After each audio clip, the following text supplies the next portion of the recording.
So we're going to tell you about the GM Buyback Process. And how it was, and how it's going. Yeah. For all this money that they charge, they should do a longer GM warranty, just because of the problems that they are having with the transmissions and blowing motors. GM's having some tough times. Chevy has a warranty, like we were saying, 3 years, 36. What's included in that warranty? You get $40 a day for a rental car. And you get $200 a day for trip interruption reimbursement. They overnighted the transmission to the dealership. Got to put it in. They literally, this was like a 2 or 3 day process, and they had it put it in. I'm not mad at the dealership, and that kind of ended it with the dealership. So that ticket was closed because they were able to get us the transmission. So that ticket, or that case number with that part of GM was over. So on to the next. So it was $7,000 that we spent in 24 days. And they said, instead of reimbursing you, we're going to give you GM. Hey guys. So we're going to tell you guys about the GM buyback process. And how that works. Because it was terrible. Hey guys. So we're going to tell you about the GM buyback process. And how it was. And how it's going. Yeah. So, if you guys don't know, every car manufacturer, they do like an extended warranty. So our bumper to bumper warranty is 36,000 miles or 3 years. For all this money that they charge, they should do a longer GM warranty, just because of the problems that they are having with the transmissions and blowing motors. GM's having some tough times. Yeah. So at 23,000 miles is the first issue that we had. So that was number 1 at 23,000. And then right around 32, right? Yep. Right around 32, we were going through Kentucky. Our truck went into limp mode. I know a lot of you already know this, but we're just giving it. And if you don't know this, go watch that video. We'll put that video over here for you guys to watch. Yeah. That'll be another video. We already did a video on that. We were going through Kentucky. We stopped at a dealership in Louisville, or maybe it was before. I think it was probably about 20 minutes before Louisville. So we went to a KOA. So the KOA is like outside of Louisville. So it was probably, I don't know, like it's like 10 minutes outside of Louisville. I don't know what the state or what city is before Louisville. I don't know. But that's where we stopped. If we would have done if we would have stopped there and done a ticket there too, like like a work ticket or whatever, then we would have been fine. So I believe, don't quote me on this, but I know for a fact that our local Wyoming limit law is 3 issues that you've brought up for the same issue. So 3 times that you've brought up an issue, or if it sits on the dealership lot for 30 days or more. So we were at 24 days. And we didn't have 3 because they didn't count Kentucky as one. We only had 2. One time at 23 and one time we were approaching 36, but we weren't quite there yet. I wish they would have made a ticket for us in Kentucky, and we would have been at our 3, but... So, I consulted with a lawyer through this whole process because, obviously it's lemon law. We've dealt with it going on. We just bought the truck, right, when that first problem happened. That happened in August or September. I think I looked back. We bought the truck in February. So. And when we first bought it, I did feel some issues, but when you do go into buying a new car, you don't think that... You think that it would it's just holding gears, or that it's shifting funny. Well, the service advisor there at the dealership said that it was learning because the computer is learning. Well, and that's the most frustrating part is like they kind of blew off our or turbo lag. They blew off our issues. So the first portion of this, we did include a little bit of the GM process, but the first portion of this was at our car at a dealership in Wyoming for 24 days around there. Chevy has a warranty, like we were saying, 3 years, 36. What's included in that warranty? You get $40 a day for a rental car, and you get 200. $200 a day, a trip interruption reimbursement. And so you have to be outside of your home. Our home is Cheyenne, Wyoming. You have to be 100 miles outside of your home. Well, Kentucky is 100 miles. So, we got a call. So Houston's been following up because I don't really do good with stressful situations. He handles it a little bit. So he was handling that portion. So we originally had a case number for the transmission. So when you go through this process, this is how so you go to your dealership and they diagnose the problem. So we went to our dealership, they diagnosed that there was an issue with the transmission because it was pulling like a 7, I don't know the code, like whatever code it was pulling, they knew exactly what it was as soon as it pulled. It was like 757 or something. I don't even remember So when because it I was so so frustrated. when it pulls that code, it came out to be a valve body. So this is Which is a common problem in yeah, these Chevys. And it's a common problem, and here's the other problem. Everyone, like, this was a big problem a long time ago. It was like a year process. Now it's still a problem. They're not producing these valve bodies quick enough. So it's a manufactured defect, and they're not producing the new part quick enough. So we were going to have to wait 3 months. And you guys will see in like our next couple of videos why it would have been a big issue. Houston has some big news, and we just aren't ready to share that quite yet. But that would have taken away from some of that time, or it would have been really cutting it close. So I got a little bit frustrated. So what had happened was you're supposed to deal with the service manager. So the service manager at our local dealership, we don't really care for, personal preference. And he called me. He was extremely short. And he told me, well, the only people that can help you is GM. So just call GM corporate. I can't help you. And so, then he hung up right. yeah, it was like extremely short, and he didn't even say bye. He just kind of was annoyed at the whole process. So I called General Motors. They have like an 866 number that you can call and submit a ticket. So if you ever have a problem with a vehicle, a problem with a dealership, you can submit complaints there, and you can also submit, like there's like higher visibility basically.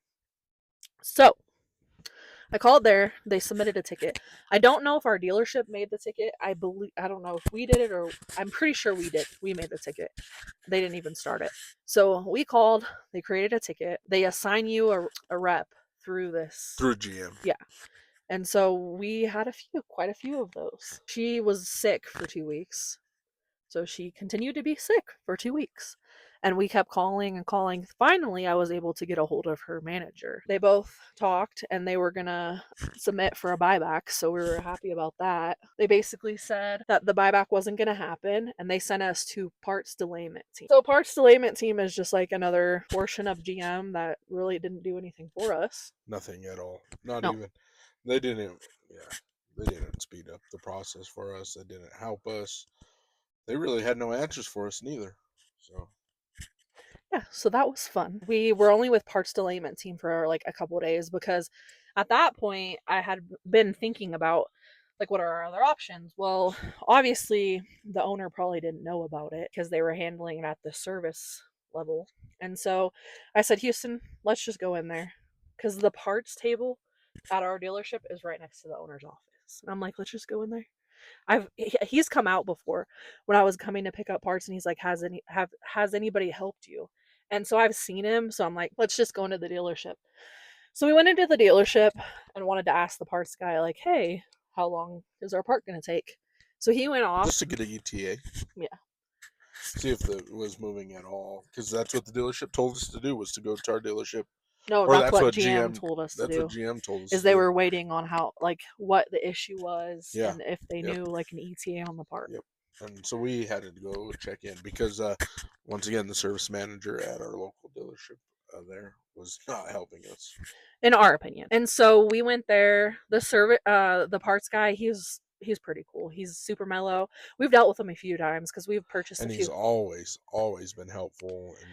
And so Yeah, I'm like, hey, can I speak to the owner? And he's like, well, the owner's on the phone right now, but I can give him a message. And I'm like, all right. So I just kind of gave him the down low on everything we were going through. just a quick spiel. And I said, can you please have him call me back? 10 minutes go by. So he calls me back that day.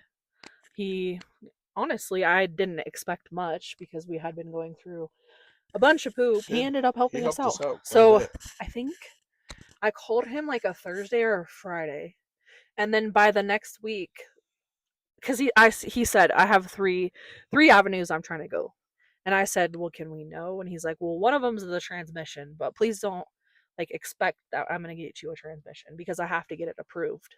And so we're like, okay. And so because like it's a warranty issue, so they have to get it approved through GM because the dealership doesn't want to be out that money. Yeah, so they got to run it Yeah. through the course, run it through the ropes, see if they find a transmission because those are hard to come by too in Chevys. So as soon as he got the okay, I mean, okay, so our service tech wasn't he so at that point it had gone over these people's heads. So we were kind of dealing with somebody else in the dealership. So we weren't working with a service advisor or the service manager. We were kind of working with someone else. And so he's like yeah, I called the guy that he said I'm handing this over to this guy in the dealership. And so And that guy was very helpful, yeah, very respectful, and yeah, I mean, he was willing to help us out. yeah. He said, "Hey, I just want to let you guys know." Or Overnighted it, yeah, they overnighted the transmission to the dealership. got it put in a They day. had it. They literally this was like a 2 or 3 day process, and they had it put it in. I mean, honestly, like we can't have like we honestly couldn't have asked for a better solution besides maybe a buyback, but we knew that was going to be A an tough show. interesting process. So No, so really, at the end of it, the dealership owner and the other person that we were dealing with, they really helped us out and they got us I back on the can't. road. Yeah, I can't. Yeah, We were able to pull our camper somewhere safe and like have our home back and like establish our kids back into their like normal routine. I can't. I'm not mad at the dealership, and that kind of ended it with the dealership. So that ticket was closed because they were able to get us the transmission. So that ticket or done. that case number with that part of GM was over with. So On to the next. through this process, I mean, we had to shell out a lot of freaking money because we didn't have our phone, or we didn't have our home. So we didn't have our home, we didn't have our truck. Thankfully, the dealership did what they needed to do and got us a rental car that fit all 6 of us because they were trying to give us a Chevy Chevy Malibu. Malibu. We have 6 people, 3 car seats. How are we supposed to fit into a Chevy Malibu and get our kids anywhere? We pushed back a little bit on that and we're able to get a rental car. But back to like the warranty. The warranty only covered $40 a day. Well, we needed a 6-person vehicle, and that rental car was 60. $68 a day. So all I had to come out of pocket for the rental car was a $50 deposit.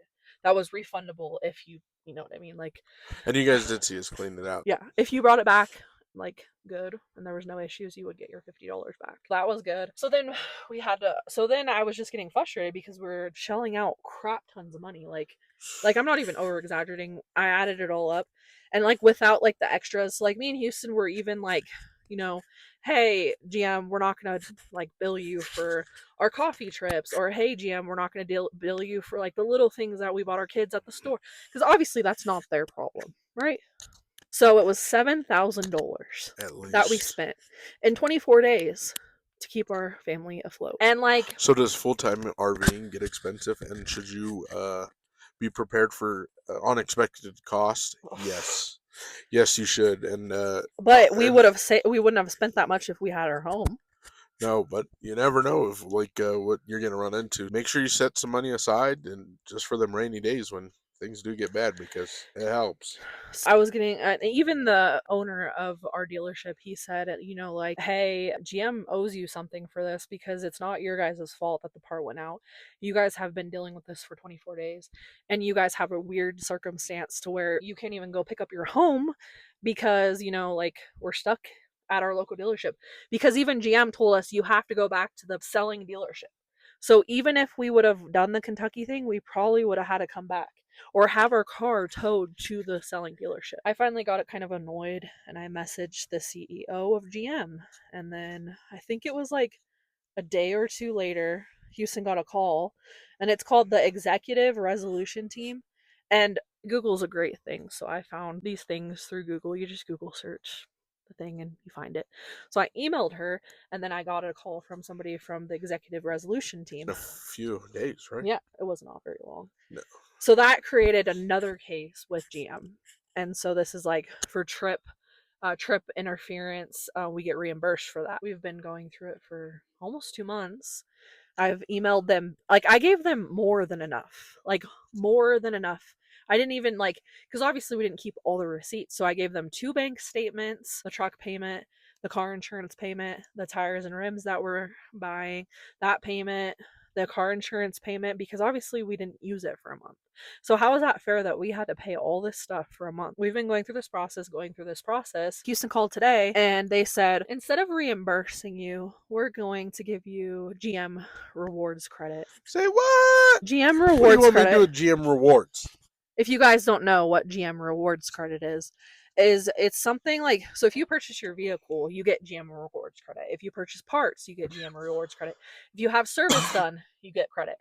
So you use all that and you can use it for like future services, future parts, whatever else. So they want to give us credit for future services. And we don't even know how much credit. Yeah. The other issue is Houston does the oil changes on the truck because there is a law that was passed that states a manufacturer or a dealer cannot give you any type of issue if you choose to do service on your vehicle yourself. You do not have to go to a certified dealership. You can, but you don't have to. And it's called McGallen and something. And if you look it up, just like Google search, will I get in trouble if I do my own service on my certified vehicle? It still says certified, even if you do your own repairs. The only time it doesn't is if you like misuse it. So like if you go over that, or you know what I mean, if you put strain on the vehicle, then that could void your warranty. But my other issue is within the warranty that we're using, it states that you're allowed to get $200 a day for up to 5 days reimbursed for Trip interruption. yeah. So trip interruption reimbursement. You're supposed to get $200 a day for up to 5 days. Well, I don't think that's very fair when it's not like it was something that was like got worn down, or this is because they produced a transmission with a faulty part And they knew it. Yeah. They don't have a recall on this or nothing. They're just allowing everybody to drive around not knowing that this is a problem. So GM, you gotta get this fixed. So that's the end of that's kind of the end of it right now. Is we're fighting with the executive resolution team at GM, and they want to give us GM credit. And I just don't know what I can do with GM credit. Everything that we want is on here. that would have been nice before you put on the tires, but we literally have nothing else we want to put on this. Yeah. He has window visors, window he tint, tinted it. We put 3M on all of it. a bed liner, tonneau cover. The list goes on. Yeah. I've done a lot more in a few months of owning this truck. The first few months we added a lot of stuff. Yeah. So, yay. I wish it kind of went to the lemon law thing, because then we would have been able to get reimbursed for all this. But now they're trying to play games with us, and it just sucks because, like, even the owner was like, I think they owe you, like, reimbursement for something. And it's true. Like, they're just trying to get away with it. And it's really. Which is crazy because they're such a big corporation that they have so much money that they could do anything they really want. But the craziest part is I've owned a 2018 Chevy Suburban Premier. I've owned a 2021 Chevy Suburban. And then the transmission. LTZ, or no, it was a. What was it? Yeah. Oh, no. It was not a ZR2. I think it was an LTC. No. Is that what your truck is right now? Yeah. No, it's not. Yeah, it is. Oh, I don't know what.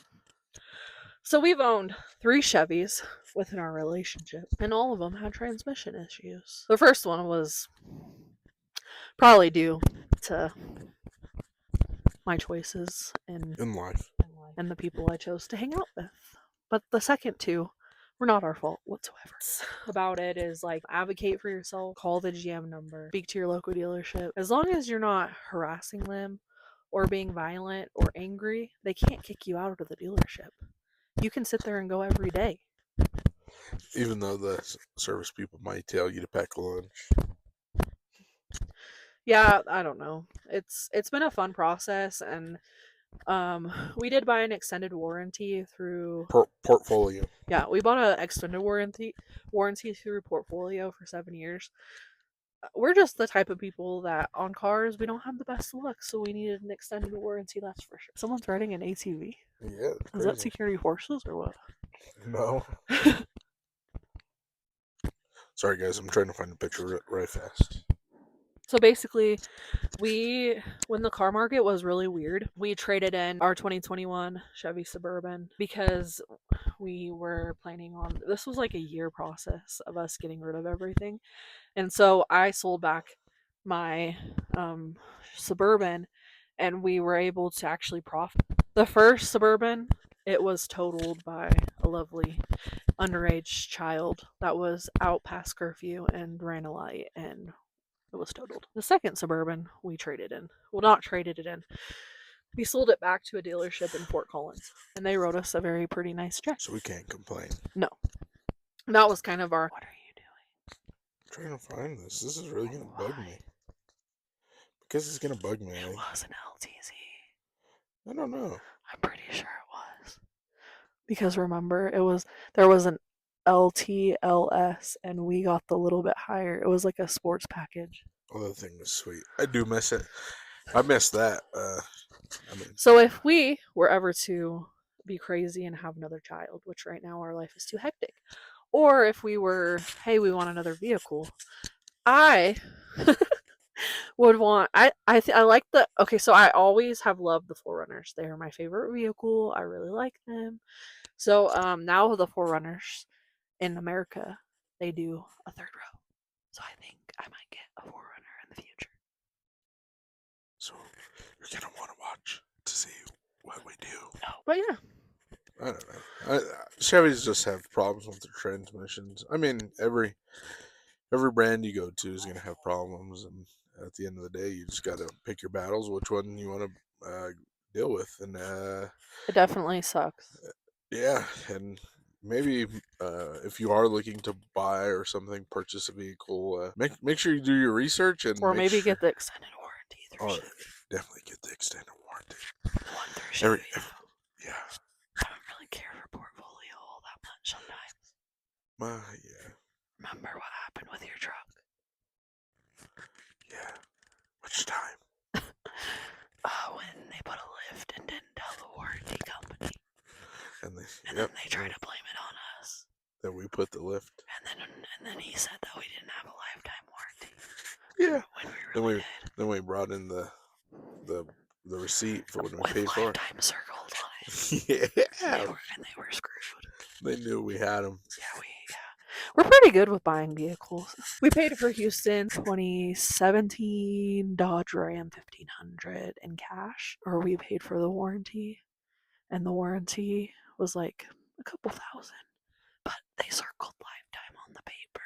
And that thing was. And yeah, that thing needed the warranty. Yeah. Everything went out. Yeah, it was. But this transmission solenoid went out in that thing. But they had that fixed pretty fast. A few days, actually. The CV axle. They weren't gonna. No, they weren't gonna. Because they weren't gonna work on it. They didn't want to work at it at the Chevy dealership. They sent it to Dodge. Yep. So they limped it from Chevy to Dodge. But you forgot to say. Oh, how many times did we go through CV axles with that vehicle? Probably about 10 times. Literally, back to back, day to day. That thing would just bust the CV axle. You would put it into 4-wheel drive, and then if you turned, I think it was left. If you turned left, the freaking CV axle would just go like. And so yeah, we've. So that thing was. We've definitely had our run in with this dealership, and I think that was the most frustrating part, is because we had so many issues with that truck, and then they're like, "Yay, you traded your car in," and then we feel like we got screwed again. So yeah. I don't know, and it's not the dealership's fault; they did help us out, but it's just very, very frustrating that we have to do this again on a brand new vehicle. Yes, it is. Oh, and then so on our TikTok, Houston was going back and forth with this guy, and he had the same issue, and he volunteered to pay half of the transmission. What in the world are you Why would thinking? you volunteer to pay for He wanted anything? to. He paid half so they could expedite it or something. That's not my problem to You pay have a half. warranty. You pay. You You paid pay. how much for a truck? You paid 70 to 100,000 for a truck, and then you paid half for a transmission. And That had to and be there like was a five stock, thousand and it was a dollars. stock That had to be transmission. like It five wasn't even thousand a dollars, built right? transmission or Didn't anything. it? Oh, I don't know. No.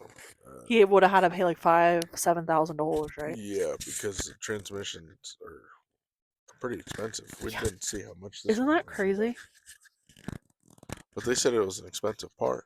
They wouldn't tell us the exact price, and we tried to get a printout of it, and they said, "We can't give it to you." But I wanted to know how much they spent on the transmission. I'm not sure why they couldn't give it to us because it's ours. It's our receipt, right? I'm sure that. But this guy seriously commented, "What did you guys do in Houston?" It's like, "Oh, we just got a new transmission," and he said that he paid half on a warranty. No, thank you. I'll pass. Why would you volunteer to pay for anything But, when it's a warranty that's on your vehicle due to a factory malfunction?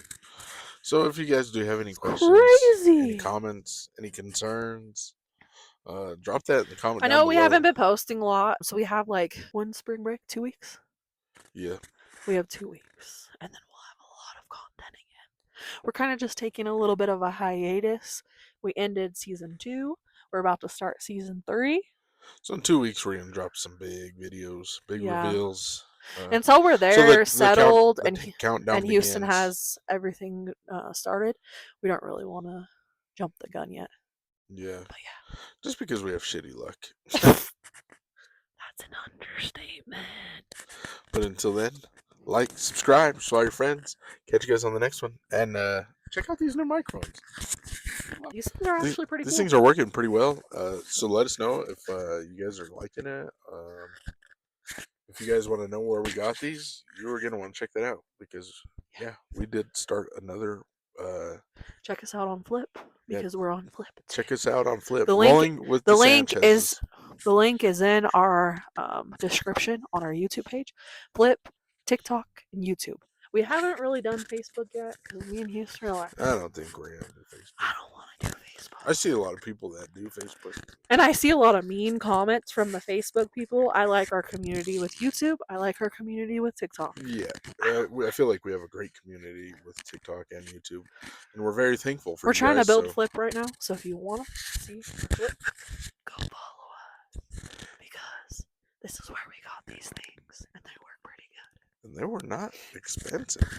So, because these Are pretty just good. they're okay. I mean, they're doing the job just fine. But let us know in the comments down below, and check out our last video because you are gonna want to see those shirts. But yeah, like, subscribe, And show I your just want friends. to preface because my dad wanted to say that we put a pineapple on our thing. The pineapple is not upside down. We don't swing like that. It was just a joke. It was mean. We don't swing like that. We don't. It's just when you pull up to an RV park, you see a lot of pineapples and flamingos. And there are, especially, where's that place in Nevada? That your little people go? Oh, I know exactly what you're talking about. Courtside. Now that's the place. I heard they do a lot of upside pineapple stuff there. We won't be going there because we have children and we don't roll like that. No, thank you. Nope. Me and Houston are very happily in a relationship. Alright, bye. Until then, like, subscribe, show your friends. Catch you guys on the next one.